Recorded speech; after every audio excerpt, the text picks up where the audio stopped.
Em nome do Pai, do Filho e do Espírito Santo. Amém. Que a graça de nosso Senhor Jesus Cristo, o amor do Pai e a comunhão do Espírito Santo estejam sempre convosco. Bendito seja Deus que nos reuniu no amor de Cristo. Olá, meu irmão, minha irmã, você que nos acompanha pelas nossas redes sociais, Facebook e também o YouTube. Já convido a você a compartilhar esse vídeo nos seus grupos de WhatsApp, para os amigos, para os familiares. Com certeza uma palavra que vai tocar o seu coração todos os dias, feitos pelos ministros e ministras da palavra. 15ª semana do tempo comum. Nesta quarta-feira, o evangelho é de Mateus 11, do 25 ao 27. O Senhor esteja convosco, Ele está no meio de nós. Proclamação do Evangelho de Jesus Cristo, segundo Mateus. Glória a vós, Senhor. Naquele tempo, Jesus pôs-se a dizer: Eu te louvo, ó Pai, Senhor do céu e da terra, porque escondeste estas coisas aos sábios e entendidos e as revelastes aos pequeninos. Sim, Pai, porque assim foi do teu agrado. Tudo me foi entregue por meu Pai, e ninguém conhece o Filho senão o Pai, e ninguém conhece o Pai senão o Filho, e aquele a quem o Filho o quiser revelar. Palavra da salvação, glória a vós, Senhor.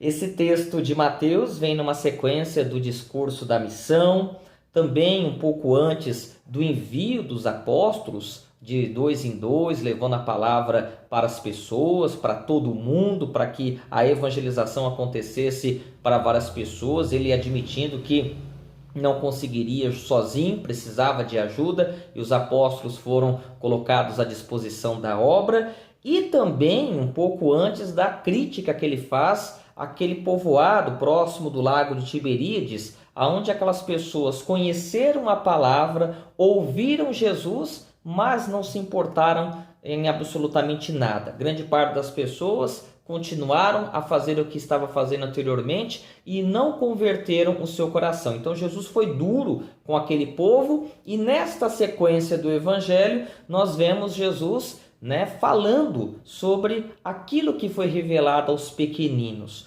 Porque de fato, quando Jesus escolhe os apóstolos, quando Jesus faz as curas e principalmente quando ele vai pregando a palavra, em sua grande maioria isso é feito para aqueles pescadores, pessoas mais pobres, pessoas mais humildes e que aceitam aquilo que Jesus está falando, creem no evangelho, principalmente porque eram pessoas marginalizadas, esquecidas. Ao contrário dos chefes da lei, dos fariseus, da elite daquele povo, que simplesmente viam Jesus como um inimigo ou um impostor, alguém que poderia atrapalhar todo aquele ritmo que já aconteciam. Porque aqueles que tinham poder acreditavam que com a lei já bastava para ir ao céu, para fazer a vontade de Deus. Mas Jesus fala que não. Não basta apenas fazer a lei, acompanhar os desígnios do papel, mas viver o amor, viver a caridade,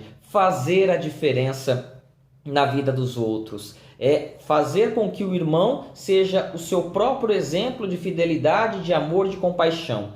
Mas eles estavam acostumados num outro sistema. Então era difícil ter uma conversão deste jeito com os privilégios. E aí Jesus vem falar, vem colocar ainda mais a sua imponência na oração, porque Deus escolhe os pequeninos. E até hoje, se a gente observar, é assim.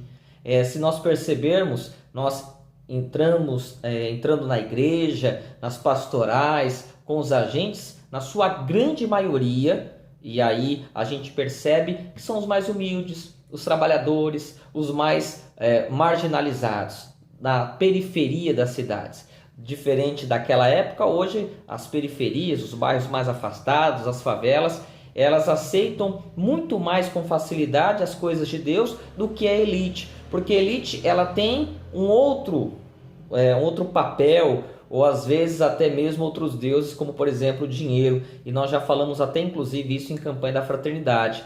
Não podemos servir a Deus e ao dinheiro. Precisamos ter essa mentalidade. E depois, no finalzinho desse evangelho, que ele é bem curtinho, mas muito forte, ele vem falar sobre as coisas do Pai e do Filho, essa ligação, essa junção de amor e fidelidade com o Pai e com o Filho, que através do Espírito Santo também nos rege. Que possamos ser diferentes daqueles povos de Tiberíades que não teve a capacidade ou carinho de interpretar o que Jesus falou. Nós temos a palavra, a Escritura, precisamos vivê-la, precisamos compartilhá-la, senão seremos mais um que ouvimos e não praticamos, para que de fato sejamos como os pequeninos, ouvir, sentir e fazer a diferença na vida do próximo. Louvado seja nosso Senhor Jesus Cristo, para sempre seja louvado. Que você, meu irmão e minha irmã, possa ter uma excelente quarta-feira abençoada, um resto de semana de muitas conquistas, de muitas realizações. Que o Senhor proteja você e a sua família e continuaremos unidos e reunidos em nome do Pai, do Filho e do Espírito Santo. Amém.